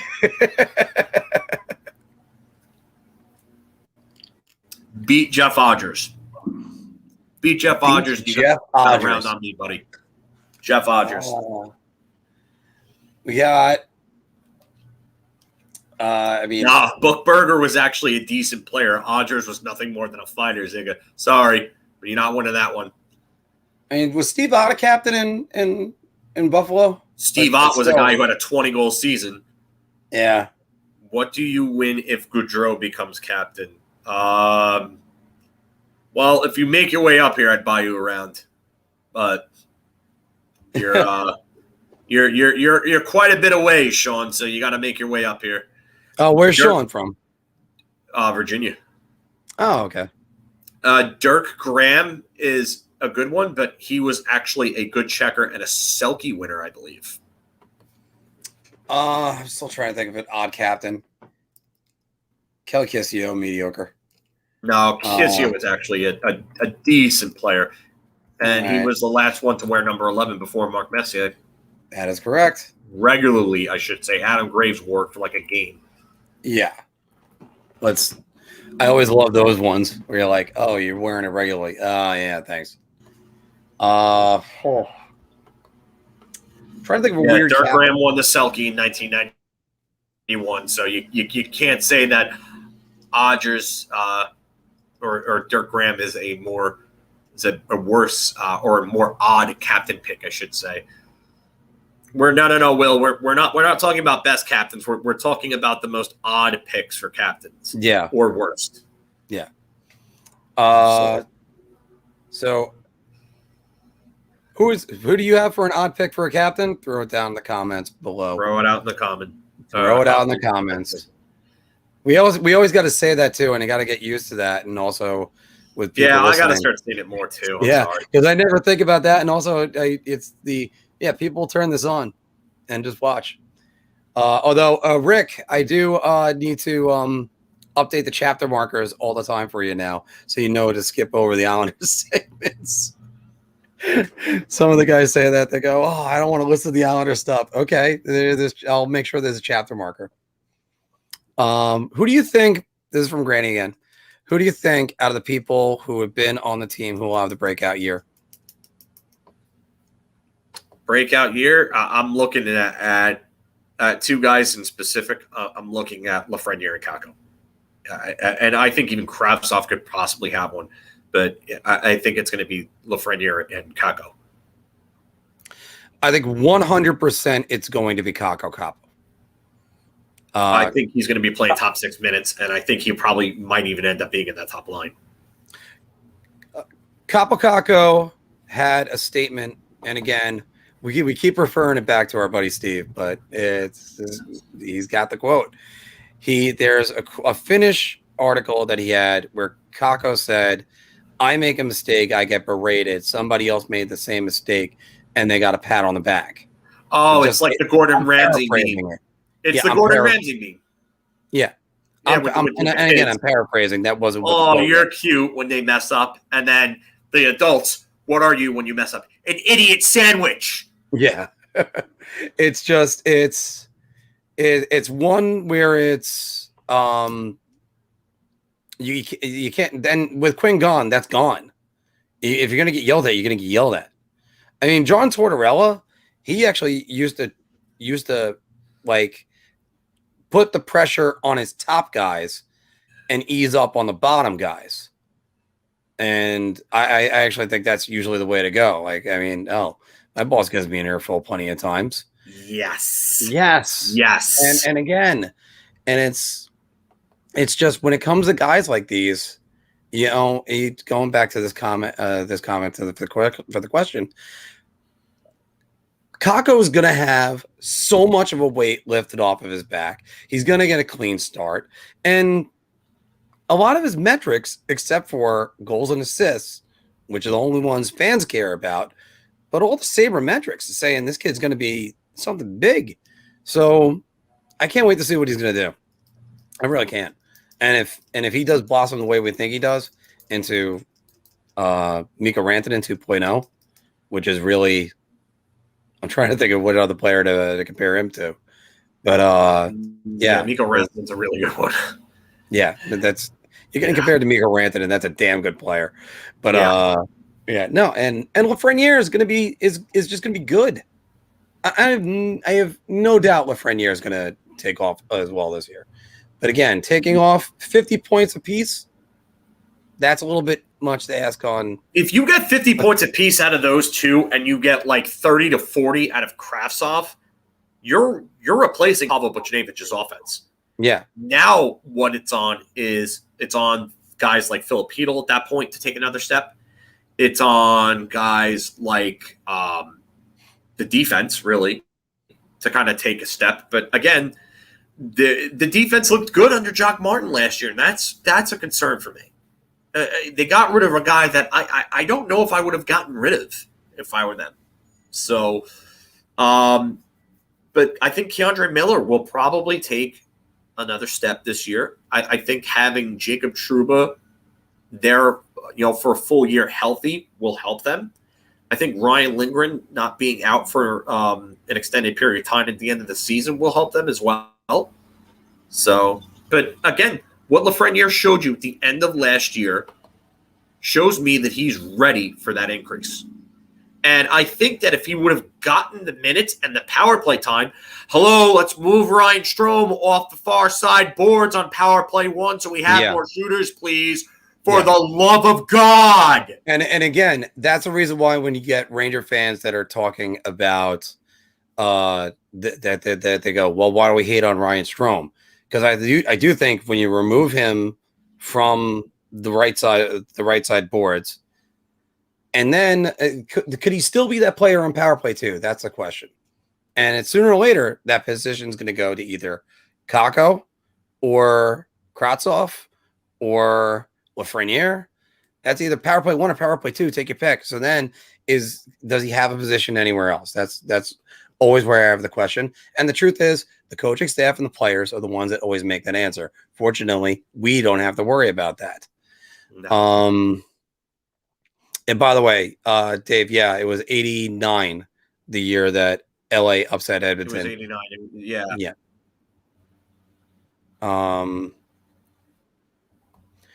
Here's a guy. I'm gonna go back to Arianas again. Is this make or break for FIlip? I would say so, yeah. I think he has to show you something this year. Otherwise, I think he's traded after this year. And again, it's not saying whether or not we don't like him or if he's a bust or anything. I think he's far from a bust, but I also think I think it just might be time for a change of scenery. And the thing is that I'm going to bring the name up again, and I know you don't want to hear it, but Jack Eichel it looks like he's about to go to Sabres camp. Let's just say he plays and he's close to himself. Mm-hmm. And the Rangers want to make that big deal come the deadline. And they're looking at him to get into the playoff or to really kind of give them that shot to get up to that next level. If FIlip shows them enough, that's a big piece in a Jack Eichel trade at that point. So I really think especially, and even if he doesn't show them enough for the point where they want to keep him going forward, they move him in that trade if Eichel's in play at the end of the year. So that's where you're kind of hoping on. I just don't see any way that Eichel gets traded midseason. Yeah, and Chris G brings up a good point. He did have a strong World Championships. And the World Championships, they only mean to a certain point, because it's not the very best of the very best. It's it's kind of like a B squad type tournament, but it's still something to look at. It is. So. It is. And I mean, it's not like it's the Olympics, but the World Championships, usually that's where you see like a college kid that goes in there. I'm going to bring his name up again, Chris Kreider, who had a pretty good World Championships in 2011. Yeah. But also it's you get those guys that didn't get noticed yet. Austin Matthews, of course, had a great World Championships in the year he got drafted. Obviously, Kakko as well. And sometimes it does let you know these guys got something. They're not being correctly utilized. Actually, I'm going to point to the World Championships as a turning point for a player. 2018 World Championships. Team Sweden wins a gold medal. Henrik Lundqvist, probably the last great tournament performance of his career. But Mika Zibanejad, playing with Ricard Raquel, had himself a whopper of a tournament. Yeah. And look at what that did for his career. Yeah. I mean, he was always kind of like number 2 center, and then he jumped to a number 1. And right he came out the next year 30 goals? Just 30 goals and 70 points. And we're like, okay, Mika Zibanejad is here to stay. Matt Zuccarello got traded at the deadline. He still had 30 goals and 70 points. 74 points, I believe. And then what did he do the next season? Led the league in goals per game and shot at that crazy 19.7% shooting percentage, But Mika Zibanejad has been a better player since that 2018 World Championship tournament. So now I like this one that Chris puts in there is problem with Lindgren. He gets injured way too often. He's too reckless. And the follow-up comment of he blocks shots with his left eye. Yeah. Like, that's where you stop and go, yeah, no, we don't need you doing that. Yeah. We don't need another Mark Stahl type injury. No. And by the way, thank God that after Mark Stahl, it's visors are mandatory. Yeah. That I believe Chara is like one of 3 players that doesn't have a visor. Yeah, it's just like the when they grandfathered in the helmet rule. Craig McTavish was the very last one to not have to wear a helmet. That is correct. Yeah. Oh, Matt Martin too. I see that. Yeah. So. Really, Reeves doesn't have one, which should be obvious, but it's only an 8-year rule. I'm not going to lie. I'm very intrigued to see what Ryan Reeves does for this team. I really am. I think that he's going to have a positive impact. I think Ryan Reeves' best contribution is going to be off the ice. I think he's going to be a personality for that locker room and something that everybody is just going to gravitate to.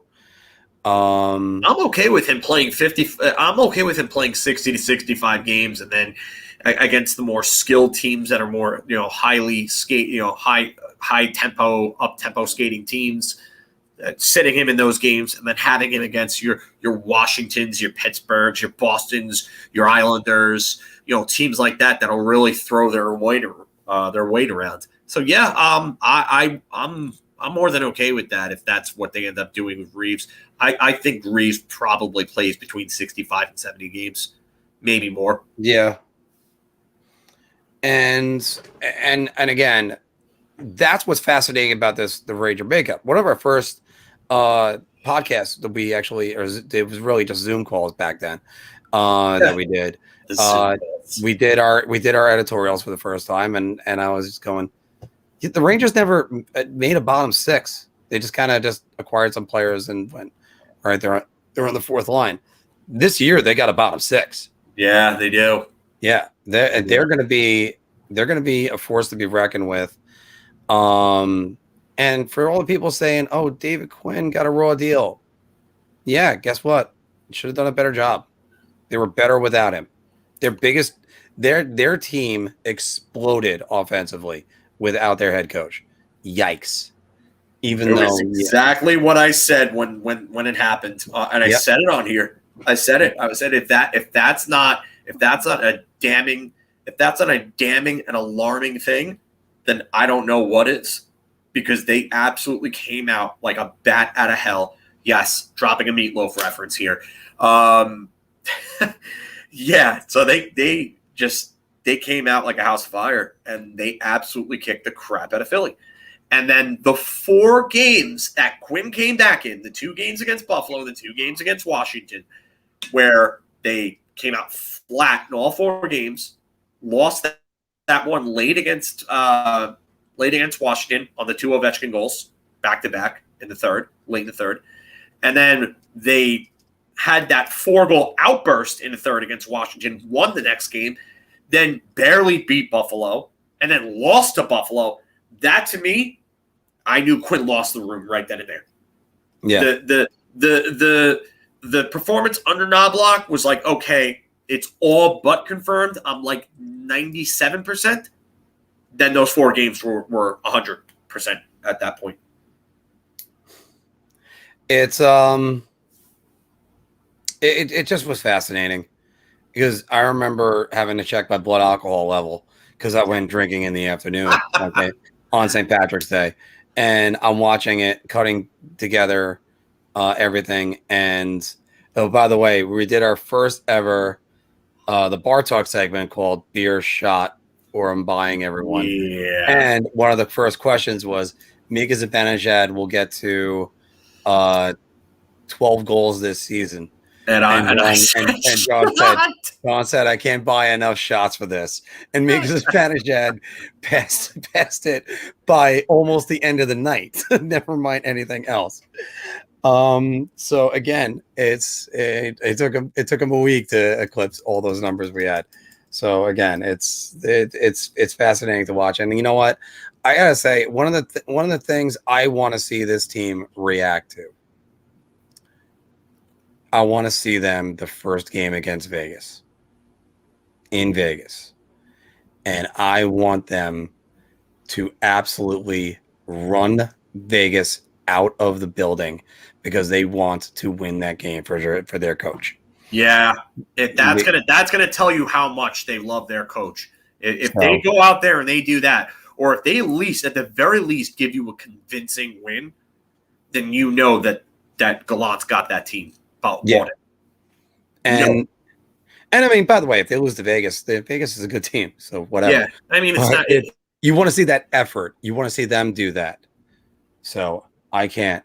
And when is that game? That's a great question. Yeah, I'd have to take a look at the schedule. I don't have the schedule. I have it readily available, fortunately, because I have no life. It's January 8th again. Jesus, they always play them on January 8th. That's a Thursday in January. You know what?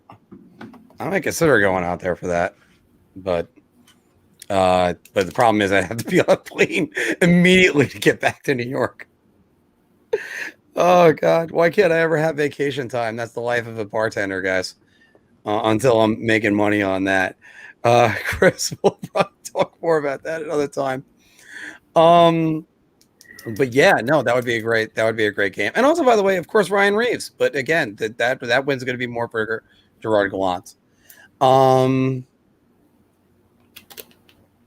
You know what, Alyssa, about David Quinn, I was totally fine with that. The guy that I wasn't crazy about firing, I really still don't like firing JD, but I wasn't crazy about firing Gordon.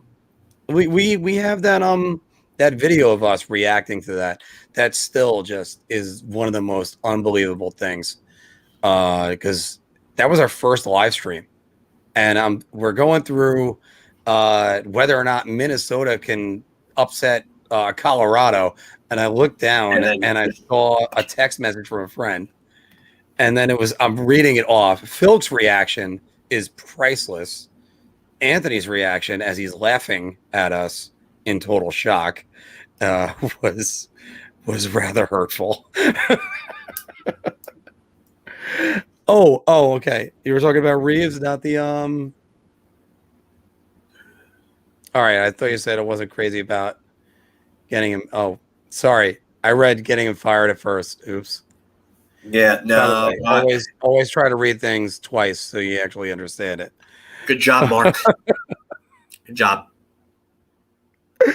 Oh Well, again, I still love that anecdote. So Quinn. I didn't like him for a while. The thing that pissed me off at first about Quinn was the preferential treatment towards Howden, and how Howden had that great October 2018, and then the rest of his career since has just been utter dog shit. And he's seen the bench, I think, once in his career with the Rangers for it. But Pavel Buchnevich, if he breathed or looked the wrong way, he would get admonished for it by Quinn. And then he did the same thing the next year with Kakko. And Kakko had that great game against Calgary, and then he took that borderline penalty, which really shouldn't have been called. And then Quinn benched him for the rest of that game. And, like, why are you doing this to Kakko when Howden gets a free pass every game for playing, like, absolute crap in his own zone? And then it just – And especially, by the way, Kakko was putting up numbers back then. At that time, Kakko was a rookie, was putting up numbers. They think he had 6 or 7 goals by then. Listen, I get Kakko hasn't had the greatest start to his career, but it just I believe Igor was driving that car. I think. But would I trade Kakko for Pedersen? Yeah. Let me put it to you this way. I consider Kakko to be a guy I would not consider trading. Yes, I would trade him for Pedersen, and I made that decision as soon as you finished typing that. So, absolutely, Rick. Absolutely. The Rangers, they need a number one. They need to get that center that could be the franchise. Now, by the way, and again, Mika is still that guy right now, but then eventually Pedersen takes the reins from him, and then you have that 1-2 punch at center that. If I could get Elias Pettersson, it's somewhere between 9 and 10 million. Yes. If Pettersson has to go to 12 million to sign him, then I'm not really going to be a fan for that. I would like to keep Pettersson under 10 if I were to offer sheet him, but I don't think you're going to see an offer sheet, especially after what Carolina did in terms of vengeance towards Montreal with Kotkaniemi. So, yeah. I mean, again, when it comes to Kakko, I'm looking over and going, you don't want to trade this guy. You don't want to trade this guy. You don't want Elias Pettersson. I can do that for. So that's a different story. That's a different ball field, playing field. Yeah, that would be like if I was going down the altar, and all of a sudden what showed up was Scarlett Johansson. You go, okay, let's go. Yeah. Of course, I would get in the car, find out that she's nuts, and then that would be just every relationship I've ever had in my life. So, and there's another crack on Mark's. There we go. Wouldn't be an episode of Big Apple Hockey without one. No. Well, although Phil Cassine is better than what I let on at it. So, yeah, we're gonna go another 5 more minutes, everybody, because unfortunately I got to work tonight. But by the way, the funny part about this is sort of what the goal of what the future of our Big Apple Hockey is. We're gonna do more shows, hopefully 2 shows a week at least, and they'll be shorter. They'll be only like 2 hours. We might not have the 5-hour show like we want. See, by the way, I always go with borderline. It's not borderline. It's not borderline because after all, I'm just going with a contemporary one right now because everybody would probably throw ScarJo up that list. Yeah. There's I have a thing for ScarJo too. Yeah. I mean, it's sort of like it's like the resident one that everybody could just get behind. I mean, if I started bringing up Alicia Cuthbert, then that was always my crush when she was on 24. I think a Jack in the Box would appear and it would start going, and at the end, Dion Phaneuf would pop out of it and punch you in the face for that one. Yeah. Yeah, but then Sean Avery would tweet me, so that's all right. And then and Sean Avery would be like, "Yo, that guy's a dick. Screw him." Sloppy seconds. Fortunately, by the way, I don't have any tattoos. I have a phobia to needles. This one's. Wait. Sorry, we did but no, it's he said it right after I said it too, Daniel. Well, welcome, Daniel. By the way. Oh, by the way, first off, hey Danny. Missed you at the last game. Yeah. I mean, heck, I still have this torch I'll hold for Daisy Fuentes, but she married Richard Marks. I mean, that guy, he looks great for his 50s. So, and also, by the way, one of the funniest tweets I've seen in a while. Richard Marks said, "I went to the dentist's office today. No, there was nothing wrong with me. I just wanted to hear some of my songs." So yeah. I was about to say he's pretty fun. He roasts people on Twitter too. Richard Marks, he's pretty good with that. Yeah. Again, I got a phobia to needles, and unfortunately, I just throwing that up for 1 second. I had to do it for a friend of mine to go see his wedding because California was talking about mandates all the way back in April, so I couldn't chance it. Danny Windsor, all right. By the way, still one of my first teammates to actually be watching a live broadcast. I mean, most of them are tired of hearing my voice anyway. Yeah. Spend a night with Margaret Croker, she'll get tired of it. Yeah. Although I had another teammate in the other night, Adam Ritzer. So that's when I was doing videos about like in July or maybe January of Ritzer's Hot Honey. Check that out. It's really good. I thought about a Rangers tattoo because that's definitely never going to go anywhere. But I was going to get either 43 at one point or there's another story with another tattoo, but I was just going to leave that for something else. So how about you, John? You don't got any tattoos, right? I do not. Yeah, I think Anthony's got one. Anthony has multiple, I believe. He's got like 10. No, I don't think it's that much. I think he's got like somewhere between 3 and 5, I think. I remember seeing a lot of ink on Anthony, so. Yeah. That's sexy beefcake.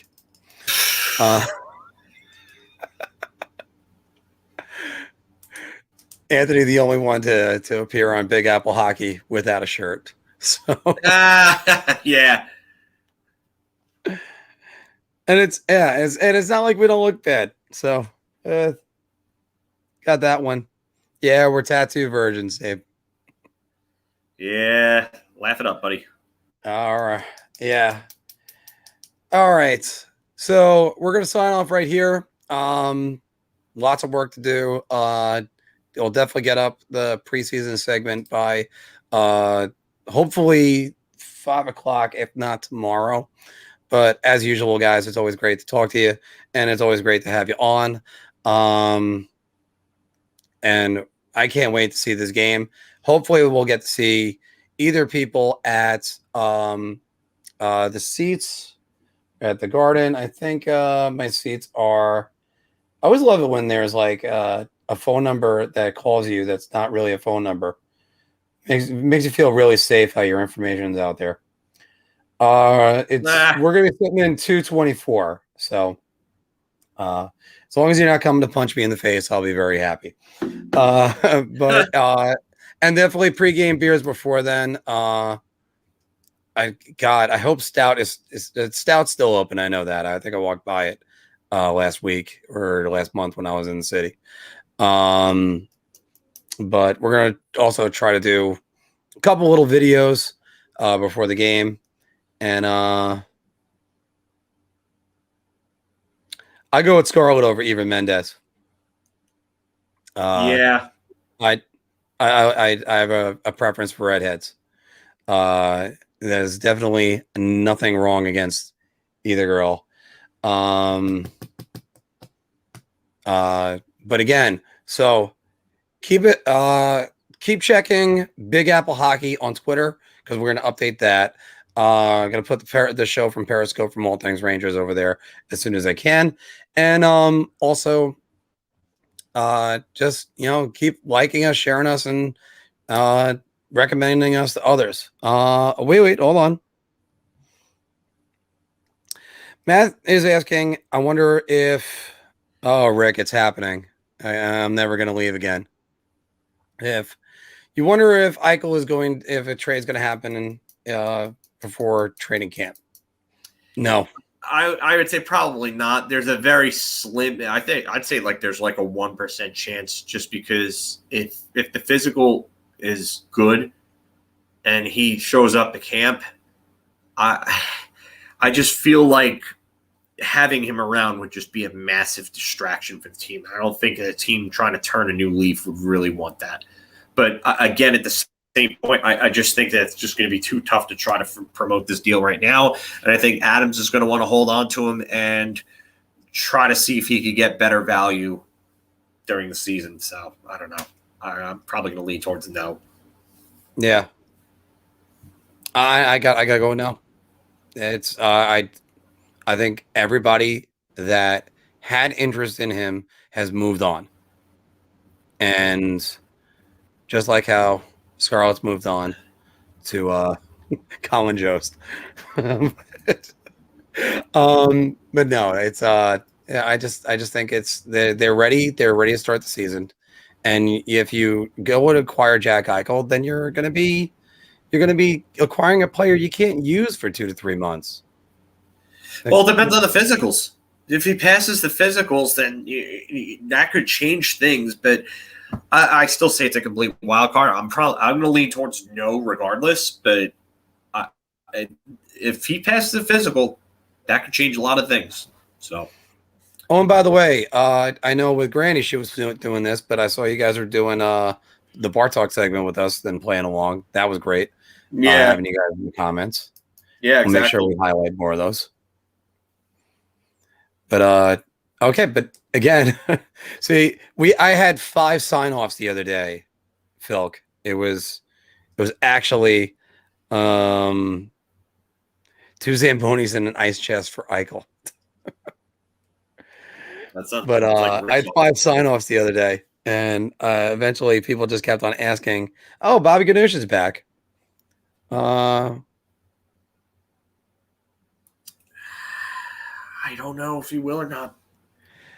At this point, I'm not sure. It's still so up in the air, and that's why I'm leaning towards no. Isn't it just like one of those things, though? It's can't just have it be left up to a person and their doctors. That's, but hey, as his fans, we're going to weigh in on that. I don't know. My dad had spinal fusion surgery. The spinal fusion surgery, I think that kills him for the season, to be honest with you, because you're going to have to have it done. Should have had it done.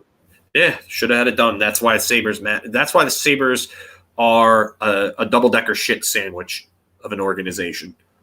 That might be our next Oilers got to oil. Sure. Sabres going to Sabre. No, it's just, hey, it's the Sabres. Yeah, hey, it's the Sabres. Yeah, that could be a hashtag. So. Yeah. All right. But, guys, yeah, so we're going to run. We're going to have much more this week and the next time. And it's great hanging out with you guys. And hopefully sooner we'll be able to actually get our timetables down for when we're going to be doing these broadcasts. So that's what we're going to do. So, all right. Thank you all very much. Like, share, subscribe. Spread our word among the masses. And we'll see you soon. Let's go, Rangers. Let's go, Rangers.